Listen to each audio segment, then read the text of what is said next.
Welcome back. Chapter 5. Etta was absolutely sick of the lockdown. It had been a week and a day, and she was ready to go out and do things. But it seemed that there was no end in sight. If the news was to be believed, the country might be shut down for months. But that was ridiculous. How could business survive? The person who most agreed with her was Lester. His wife had told him to stop complaining to her and to call Etta. She and Lester had spent hours reminiscing about all the things they missed. She talked to her family every day. Alicia had already started using something called Zoom, and her business was flourishing. My introverts love this isolation, she said of her patients. Now they have an acceptable excuse for staying home. But my extroverts, like you, are struggling to adjust, Etta, she said in her therapist's voice that gave warning. Stay busy. Gloomy, she said she would. Her brother-in-law, Philip, agreed with Etta. He was an airplane mechanic and he had no work. I'm learning to cook, he sounded disgusted. Her father was like Henry. Neither of them noticed that there was anything different in the world. Her father was mostly retired, but he still did a few accounts on his computer. Most of the time, he read and made notes for his biography of Wyatt Earp. He'd been working on it for 15 years. Henry was quite happy. His only outside contract was via email. When Etta showed him how to text, he thought it was a marvel.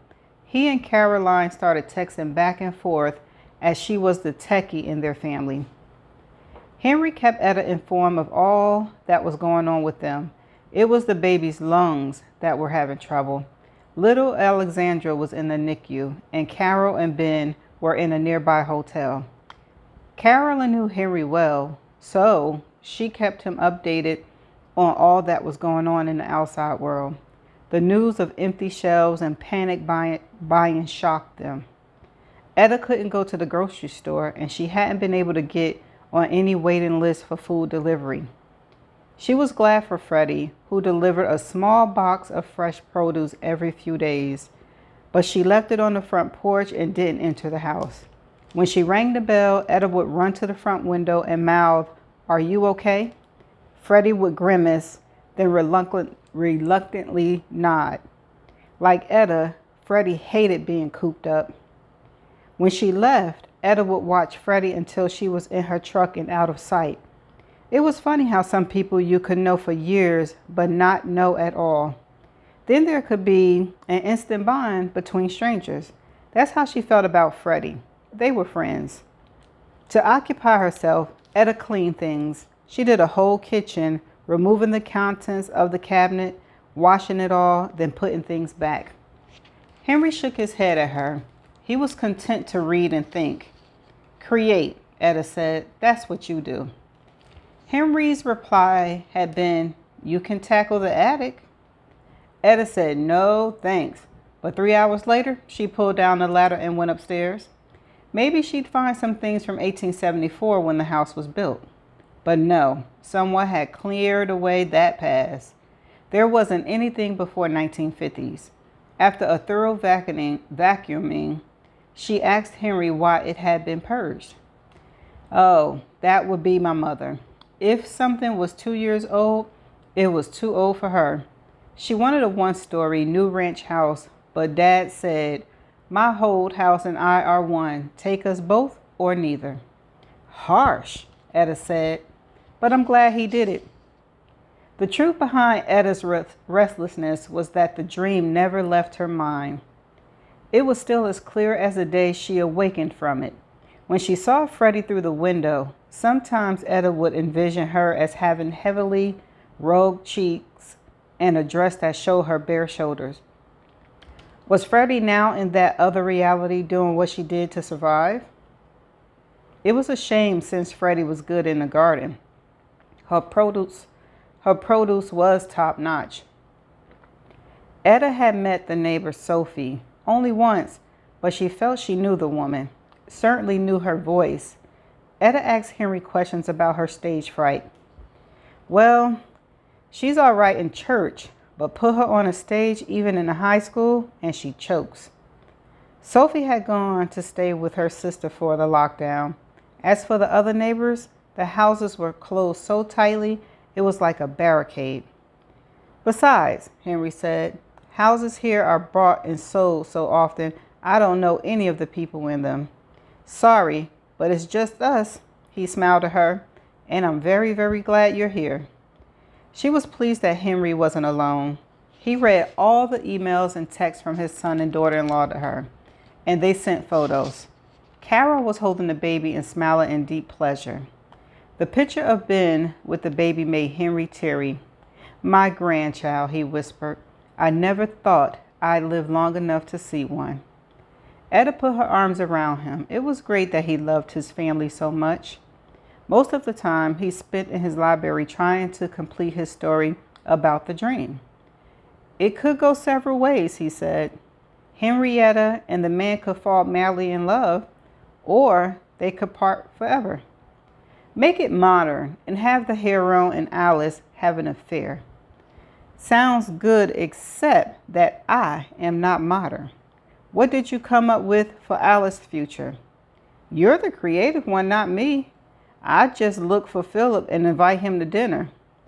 When my sister met him, I thought she was going to rip his clothes off. I remember those days.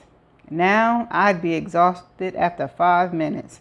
Oh, come on. You last at least 8 minutes. Henry laughed. It was evening, and they were in his library as always, and Etta had worked enough during the day to settle down. She'd read about a dozen history books by Henry and other authors. They both knew she was looking for any memory of Garrett, Kansas. Other than in the Ghost Town book, there was nothing. If I had a car, she said, I'd defy this lockdown and go see it. It's just a few hours south of here. There's nothing there. I know, but maybe I'd find an old beer bottle or something. There were certainly enough saloons. Tombstone, Arizona had 110 saloons. His mind was full of obscure facts that could win any trivia contest. Speaking of that, she said, tonight, let's watch Tombstone. It's one of my dad's favorite movies. Henry didn't look up. He said movies were so historically inaccurate that he didn't watch many of them. What's it about? Wyatt Earp. There were other people in the movie, but that's the only person my dad cares about. Henry looked up. I've narrowed it down to about 3 years. She knew he meant her dreams. It's been a challenge, but your mention of a train helped. I'd say it was 1871 or 2, maybe 1870. It could be 3, but I don't think so. Etta smiled. 1871. That's my father's year of celebration. One time, he had me bake him a chocolate cake for the 3rd of May, but I'm sure you know about that. Henry was looking at her with interest. Your father studied that year? Avidly. He's been trying to write the definitive bio of Marshall Earp. I don't think he'll finish it. He just wants an excuse to read all there is about him. Dad wanted to name me Urilla after Wyatt's wife, but Mom said no. They compromised with the old-fashioned Henrietta. Other kids got to watch cartoons, but I grew up watching DVDs of Marshall Earp. Henry's eyebrows were going higher by the second. Remind me of what happened on that date? Sorry, I forget that people don't know the details. That date is when Marshall Earp escaped jail. He was very young. Dad said he was falsely accused by some woman, but then Dad is biased. Anyway, if Wyatt hadn't escaped, he probably wouldn't have become the legend that he is. Can you imagine American history without the OK Corral gunfight? What would Hollywood do? And where would his buddy Doc Holliday be without him? When Henry spoke, his voice was low. I've heard of Doc Holloway. He was a dentist and a gambler. He died of TB. That's him. He and Marshall Earp were great friends. Etta, Henry said slowly, I've written many books about the Old West, but I never heard of anyone named Wyatt Earp. That's ridiculous. You mean you never seen the movie Tombstone? No, never. And I never heard of the OK Corral. Billy Clanton? He was killed, and later his brother Ike filed a murder charge against Wyatt, Morgan, and Virgil, and against Doc too. They were all acquitted, but things didn't go well there for Marshall Earp, so he moved to Dodge City. In Kansas? Yes, of course, she said impatiently. Boot Hill and all that. Etta. Henry spoke so slowly, it was a 3-syllable word. Did you dream about this man? Was he part of your fantasy? Maybe you made your husband into a lawman. See now, Etta thought, Henry has the beginning of Alzheimer's. She'd seen no sign of it before now, but it must have been there. He couldn't remember computer things, and he misplaced his reading glasses more than once. Maybe I did, she said in that placid way youngster used on seniors. You want something to eat? No, I'm fine. Henry's voice was a bit distant. Older people never got used to the way young people assumed their minds no longer worked. Hit 60 and you're considered incompetent, of nothing worth to anyone. Etta practically ran from the room. It was the closest she and Henry had come to a disagreement. But really, this man, a so-called historian, said he never heard of one of the most well-known men on Earth. People in Antarctica had probably heard of Wyatt Earp. He was the main character in dozens of movies and books and legends. She went to the kitchen, turned on the electric kettle, and prepared to make tea. As she put out the cookies she baked that afternoon, she was making vows. She would not treat Henry any different because his mind was going. It happened. The mistake was that she forgotten that he was an old man. His father had fought in World War II. Henry went to high school in the 60s. It looked like his health problems weren't just physical, but also mental. She vowed to be nicer to him, kinder. Poor man, all those books written, and he could no longer remember their content. She started to pick up the tray, but then set it down. She texted her father. Mr. Logan has never heard of Wyatt Earp. I think you better finish your book fast and inform the world. She took the tray into the library, pushed aside some books, and set it on the coffee table. I apologize for earlier, she said. I overstepped. It's just my dad's obsession with some obscure historic figure. It made me think everyone knows about him. She paused. Have you written any biographies? 1 or 2. He poured himself a cup of tea and said no more. Etta tried not to sign. She didn't want there to be tension between them. When her phone pinged for a text, she was relieved. Maybe her dad had answered. Surely he'd be as shocked as she was. Someone who had never heard of Wyatt Earp? How could that be? Smiling in anticipation, she picked up her phone. Never heard of him? Her father text read.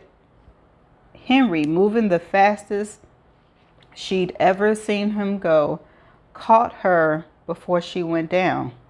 He practically pushed her into the chair, took her phone from her, and read the text. He did a web search of the name Wyatt Earp, then showed her that there were no such entry anywhere. The man didn't exist. Oh my, I don't feel well, Etta said. I'm going to lie down. I think that's a good idea. He supported her until they reached the stairs. He started to go up with her, but she said no. Feeling dizzy and weak, she went up the stairs to Ben's bedroom. Spread out on top of the trunk was a little lace jacket. She picked it up and hugged it to her. Something was really, really wrong. She wasn't sure what it was, but she knew that it had something to do with that blasted dream. She fell down onto the bed, curled up, holding the jacket. I wished I never had that dream, she whispered. I wish it had never happened. Wished I'd.